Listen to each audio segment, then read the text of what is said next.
আসসালামু আলাইকুম। চলুন আজকে আমরা একটা খুব গভীর বিষয় নিয়ে কথা বলি।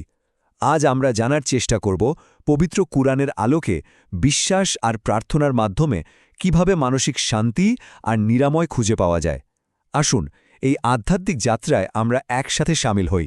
জীবনের কঠিন সময়ে আমরা সবাই তো একটা আশ্রয় খুঁজি, তাই না? যেখানে মনটা একটু শান্ত হয়, অসুস্থতা হোক বা অন্য কোনো প্রতিকূলতা, ওই মুহূর্তে সান্ত্বনা আর নিরাময়ের যে খোঁজ, সেটা কিন্তু আমাদের সবার একটা খুব পরিচিত অনুভূতি। আর এই অনুভূতিকে কেন্দ্র করেই আমাদের আজকের এই আলোচনা। তো এই যে নিরাময়ের খোঁজ, এটা কিন্তু নতুন কিছু না। এটা মানুষের একটা চিরন্তন চাহিদা।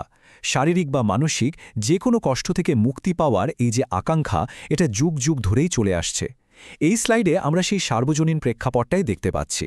এখন আমরা একেবারে মূল একটা ধারণার দিকে এগোচ্ছি, ইসলামিক ঐতিহ্যের একেবারে কেন্দ্রবিন্দুতে যা রয়েছে। আর সেটা হলো কোরআন নিজেই একটা নিরাময়ের উৎস। এই যে ধারণাটা, এটাকেই বলা হয় শিফা। আচ্ছা, তাহলে এই শেফা জিনিসটা আসলে কি? এটা কিন্তু শুধু অসুখ সেরে যাওয়া নয়। দেখুন, এখানে যেমনটা বলা হচ্ছে, শেফা মানে কিন্তু একটা কমপ্লিট সুস্থতা। মানে আত্মা, মন আর শরীর সব মিলিয়ে যে একটা ভালো থাকার অনুভূতি, সেটাই হলো শেফা। এটা একটা পরিপূর্ণ নিরাময়ের ধারণা। আর এই পুরো ধারণাটার ভিত্তি কোথায়? সেটা হলো পবিত্র কোরআনের এই আয়াতে।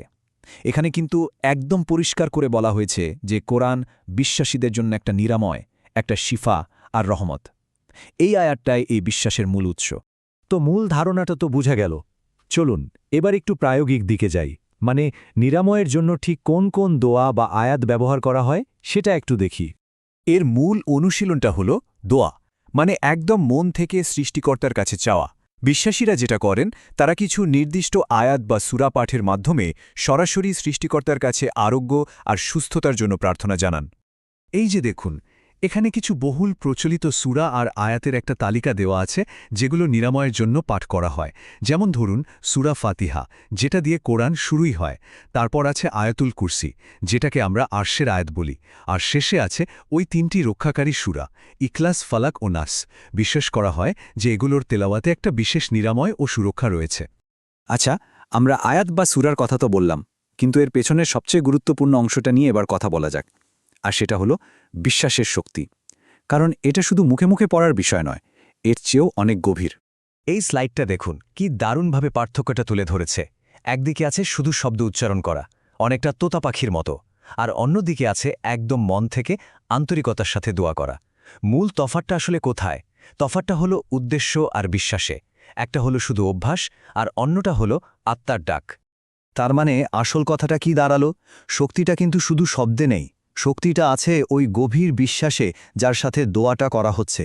এই যে বিশ্বাস, এই যে ভরসা, এটাই কিন্তু নিরাময়ের আসল চালিকা শক্তি। আলোচনার প্রায় শেষের দিকে আমরা চলে এসেছি। এবার আমরা দেখব এই পুরো ব্যাপারটার চূড়ান্ত লক্ষ্যটা কি। আর এটা কিন্তু শুধু শারীরিক সুস্থতার মধ্যেই সীমাবদ্ধ না। ব্যাপারটা হলো, শারীরিক ফলাফল যাই হোক না কেন, এই পথটা আসলে মনকে শান্ত করার একটা উপায়, নিজের বিশ্বাসের সাথে সম্পর্কটাকে আরও মজবুত করার একটা মাধ্যম। অনেক সময় কঠিন পরিস্থিতির মধ্যেও মনে শান্তি খুঁজে পাওয়াটাই কিন্তু সবচেয়ে বড় নিরাময়। আর এই স্লাইডটা তো এক কথায় পুরো বিষয়টাকে তুলে ধরেছে। শেষ লক্ষ্য কিন্তু একটাই, হৃদয়ের শান্তি, মনের ভেতরকার সেই প্রশান্তিটা অর্জন করা। এটাই এই আধ্যাত্মিক পথের সার কথা। তো আমাদের এই আলোচনাটা আমরা একটা গভীর প্রশ্ন দিয়ে শেষ করতে চাই। আজকের এই আধুনিক বিজ্ঞানের যুগে দাঁড়িয়ে বিশ্বাস আর নিরাময়ের এই সম্পর্কটাকে আমরা কিভাবে দেখি? এটা নিয়ে কিন্তু ভাবার অনেক সুযোগ আছে।